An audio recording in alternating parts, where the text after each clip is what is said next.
Hello and welcome back to the 5 Cent Cigar Newscast. I'm Evan McAlice. And I'm Leah Crowley. Thanks for joining us. URI's research vessel, the Endeavour, departed for its most recent voyage on Wednesday, February 12th. We got an exclusive look on board before they shipped out. The University of Rhode Island's newest martial arts club is in full swing. And the Student Senate presidential debate happened on Monday night. We have the highlights. And make sure to stay tuned for Rhody Sports Corner on this week's 5 Cent Cigar Newscast.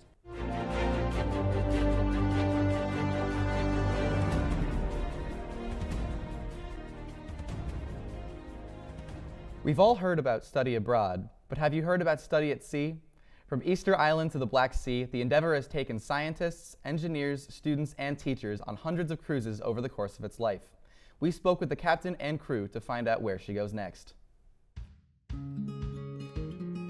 My name is Stephen Buth. I'm the captain here on the research vessel Endeavour. I'm the relief captain, our full-time captain, Rhett McMunn, who's been here for nearly 40 years, takes vacation every now and then. I get the honor of coming to relieve him. I worked originally for URI on the Trident, the ship that was the predecessor here to the Endeavour. Our current voyage, we're preparing to depart on tomorrow morning. Should take us the better part of 9 days to get to Barbados. There we'll be met by oceanographic scientist from URI, Dr. Rainier Lohman. They'll be doing coring samples in deep water, looking at sedimentary layers of the bottom. The ship eventually will return here in late April. So it's going to be a good 2.5 months the ship should be away. And when we get to Fort Lauderdale, we swap out science. But for this entire trip, the 3-leg trip, that's all the same group. That's Rainier Lohman from URI, and he'll be studying black carbon in sediment in the water across the Atlantic. That's basically how work goes on the Endeavour, one trip to the next. So my job as captain is to make sure we're fully compliant with all Coast Guard and OSHA and international safety of life at sea regulations. When we do get caught out in rough weather, to curtail operations, to slow down. On an oceanographic ship like this, we have the benefit of a constant flow of enrichment, educational enrichment by learning from what the scientists are doing. So our mission is to take the scientists where they need to go to perform their missions. We're on the frontier, really on the cutting edge of oceanography. There's so much to learn. We eat really well aboard this ship. We have a chief steward, takes a lot of pride in putting out diverse, hot, good food. We have room for up to 18 scientists. Now on this transit, there will be only 5 scientists just making preparations for the next voyage. At times we have whale watchers and whale studies ongoing. Ornithologists come aboard. Meteorologists come aboard to study weather systems, and water samples are gathered just with the push of a button for at whatever depth the scientists desire. So this explains a lot for the study of ocean circulation. Some of it tied into climate change and global warming. So we're right there on the forefront of science. Judo Club is a newly recognized organization here at URI. I spoke with the founding members to learn what judo is all about, and turns out it's more than just self-defense. What I like the most about this club is that it's unique. There's not a lot of martial arts on campus, 1.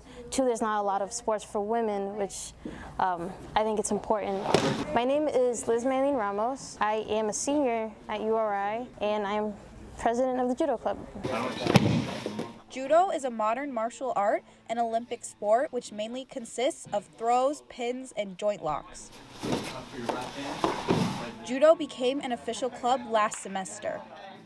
I have been doing jiu-jitsu here at Elevate. Elevate is a dojo in Exeter, Rhode Island. My coach just kind of mentioned something about like wanting to start a club, so then I kind of just took the initiative. I'm really happy with like the turnout that we have now. We have a lot of committed members, and it's only going to get more popular. Judo Club's long-term goal is to eventually compete against other universities.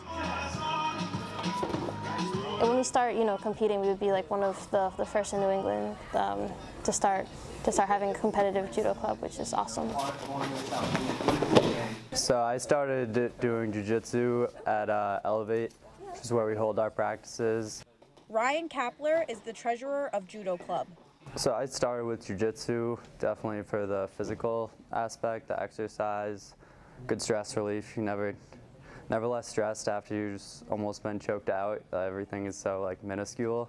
Right now, the cost for Judo Club is around $135 a semester. The cost covers coaching, mat space, and equipment. Finish the throw. Like, feel free to come. You don't have to pay up front or anything. Give ample time to try it out and see if you like it.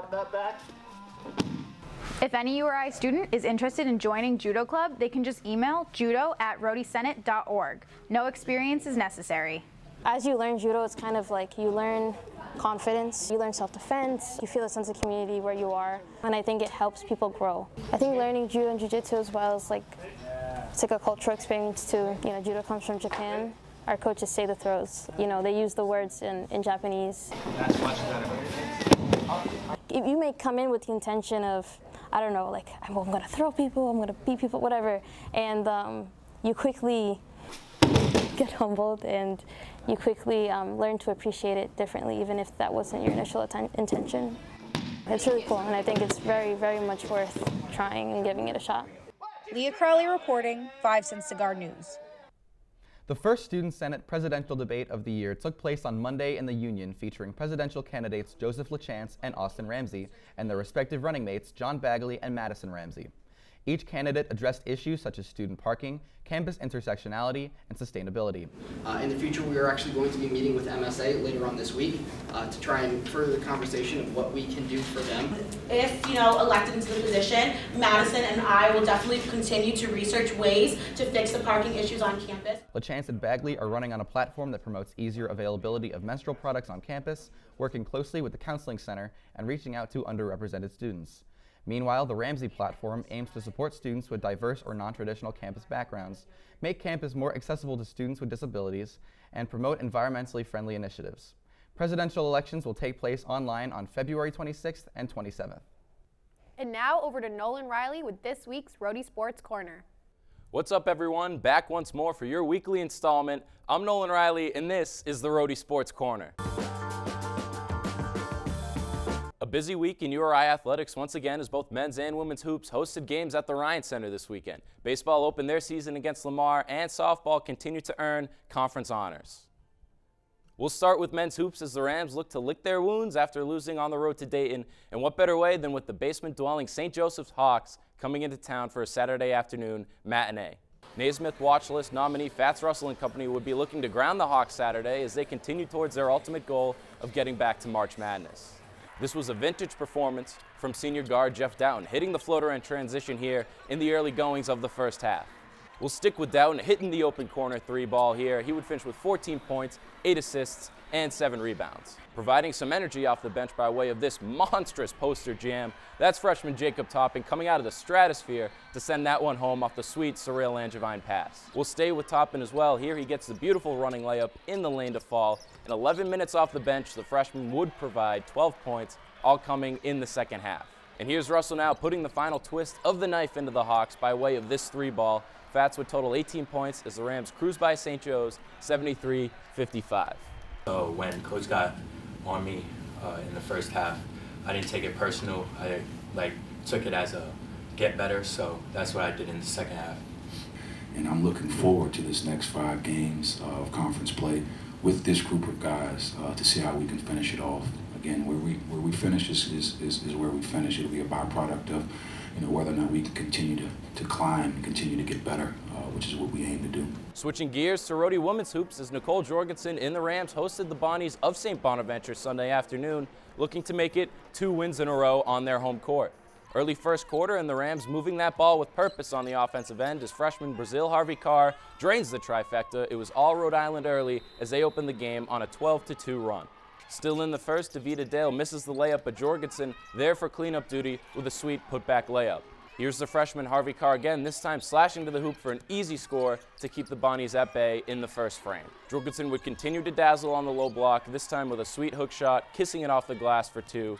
She would finish with 14 points and 9 boards, coming only 1 short of a double-double. Junior Erin Jones continues to impress as a wing scorer as well, taking it off the dribble here for a nice step-back jumper. Jones would finish with 16 points as the Rams battled to a 69-67 victory. Rhody baseball opened their season this past weekend facing off against Lamar University in Texas. While they would lose the 3-game series 2-1, there's plenty to build off of for Coach Serrato's crew as they finished the weekend with a 4-2 victory on Sunday.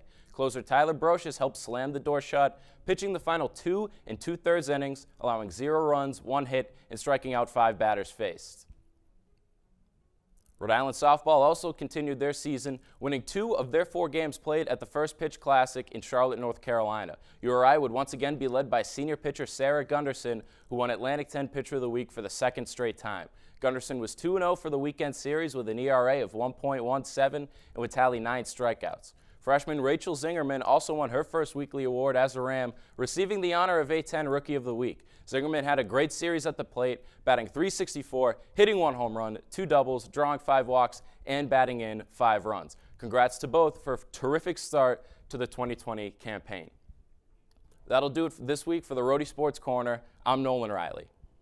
Hey Leah, student senate elections are going to be taking place on February 26th and 27th. Are you going to vote? Of course I'm going to vote. With it being online, I can do it from my room. Definitely. With it being online now, voting has never been more convenient.